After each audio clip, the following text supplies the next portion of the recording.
Telephone पे निकाह नहीं हो सकता, वकील होना चाहिए। ठीक है, जाफरिया के मुताबिक बताएं। मुफ्ती साहब ये फरमा रहे थे, उन्होंने मतलब अपना मौक़िफ़ अच्छे अंदाज से पेश किया है कि इनके नज़दीक निकाह नहीं होता, लेकिन जब वहाँ गई है उसने उससे मतलब सबमिशन कर ली है, जाफरिया के मुताबिक वो हो गया, मतलब उनके नज़दीक वो तय हो गया कि हो गया कि जब उसने वहाँ सबमिशन कर ली है तो अब उसका निकाह हो गया, उसी को इजाब कबूल कहते हैं। हाँ, अब अगली बात जो है कि आपको पसंद नहीं है, उसके बाद आपने उसको तलाक ले ली। हमारे यहाँ तो टेलीफोन पे हो जाता है, लेकिन ये है कि आपने अरेंज किया या डायरेक्ट खुद किया या उसमें कोई फैमिली इन्वॉल्व थी, ये अलग बात है।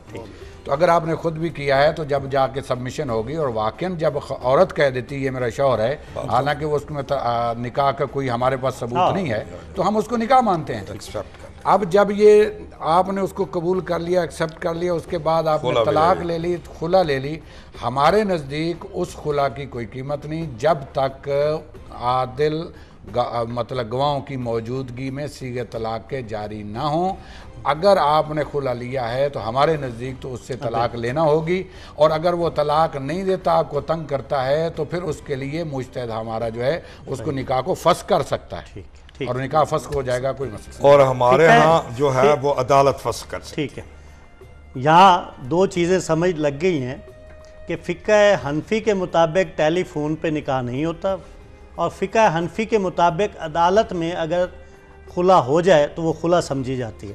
पर फ़िक़्ह जाफरिया के मुताबिक टेलीफोन पे निकाह हो सकता है, पर अदालत में अगर तलाक हो तो उसे तलाक नहीं समझा जाता, क्योंकि ये जो तलाक है फ़िक़्ह जाफरिया के मुताबिक वो अरबी के में अदा करने चाहिए अल्फाज, आदल गवाहों की मौजूदगी। आदल। अब हम अहले हदीस जी जनाब अल्लामा खालिद साहब, मसला ये है कि जहाँ तक निकाह का मामला, इस्लाम ने 4 अरकान रखे हैं निकाह के लिए, अहले हदीस के मुताबिक, क्योंकि अल्हम्दुलिल्लाह अहले हदीस की फ़िक़्ह किताब सुन्नत है, क्योंकि हम चाहते हैं नाज़रीन जी, मेरी गुजारिश ये है कि यहाँ दलाइल के अंबार मुनाज़रे के लिए आते हैं। देखिए ये मैदान मुनाज़रे का नहीं, ये मुनाज़रे का नहीं, अम्मा का मसला, अमन और सलामती, अपना मौक़िफ़ और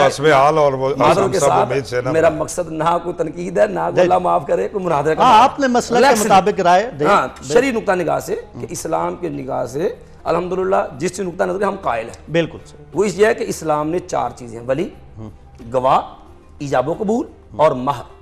जब लड़की का वली मौजूद है, आदल गवाह मौजूद है, वो टेलीफोन को या गैर टेलीफोन को जब यह कन्फर्म है कि लड़का उधर मौजूद है और ये चारों चीज़ें पाई जाएँ तो निकाह शरन मुनक़िद हो जाता है। और अगर लड़की उसको नापसंद कर रही है तो वो शर्म मसला है कि अब उसने खुले का दावा दायर किया, अदालत और काजी को, जज को हक हासिल है कि अगर वो उसको नापसंद करती है, वो निकाह को फसक करना चाहती है, तो उसका फसक किया जाएगा और निकाह फसक होगा वो। ठीक है, मतलब है आपके फ़िक़्ह के मुताबिक अहले हदीस के कि टेलीफोन पे निकाह हो जाता है। हाँ, अगर बाकी 4 शर्तें पूरी हों, वली मौजूद हो, गवाह मौजूद हो, महर हो मुकर्रर, और उस महर पाया जाए, और इजाब कबूल, और तलाक जो है अदालत से जी कोई रजू करता है, जी खुला, वो हो जाती है या नहीं हो जाती? हाँ, अगर अच्छा, अदालत से हो जाती है, हो जाती है जी, क्योंकि फ़िक़्ह हनफी में औरत तलाक का हक रखती है। नहीं, तलाक नहीं, तलाक सिर्फ मर्द का, खुले का हक है। खुला इस्लाम ने औरत को हक दिया है, अगर वो उसको नापसंद करती है या कोई और तकलीफ है या नहीं रहना चाहती, बाद का तो खामद पर कोई ऑब्जेक्शन नहीं देती, लेकिन नहीं रहना चाहती, ठीक है, उसको हक का असर उलादा हो सकती है। ठीक है, इस खुले के हवाले से मैं एक तोज़ी करूंगा, अगर वक्फा नहीं है। खुला ये है जी हमारी अदालतों में जो खुला होता है, मैंने शरीयत को, ये मुफ्ती साहब जो हैं आज़ाद कश्मीर के मुफ्ती आज़म, और शरीयत में जी मैं रहा हूँ, अब रिटायर हो गया, शरीयत कोर्ट के मुफ्ती थे और रिटायर हो गए, मक्का मुकरमा में भी पढ़ाते रहे हैं और मुफ्ती साहब हैं, इसलिए जी मुफ्ती साहब आप उसमें यह है कि जो कानूनी पॉइंट है हमारी अदालतों का, मैंने शरीयत कोर्ट आज़ाद कश्मीर को भी तवज्जो दिलाई है कि एक है dissolution of marriage by order of the जज, कि जज तनसीख निकाह कर सकता है या नहीं, हमारे यहाँ कर सकता है। अच्छा, दूसरा है खुला, मौलाना यहया साहब शायद मुझसे इत्तेफाक करेंगे कि खुला पेशकश होती है औरत की तरफ से और कबूल करता है उसको खामन।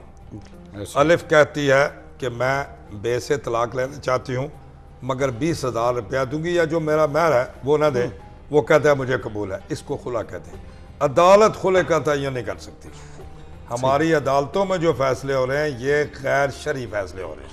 अच्छा, हाँ जी, इसलिए कि मैंने शरीयत कोर्ट आज़ाद कश्मीर को भी कहा है कि आप ये बताएं कि आपकी हैसियत शौहर की है, आपकी हैसियत बीवी की, आप खुद क्या हैं, कोर्ट क्या है।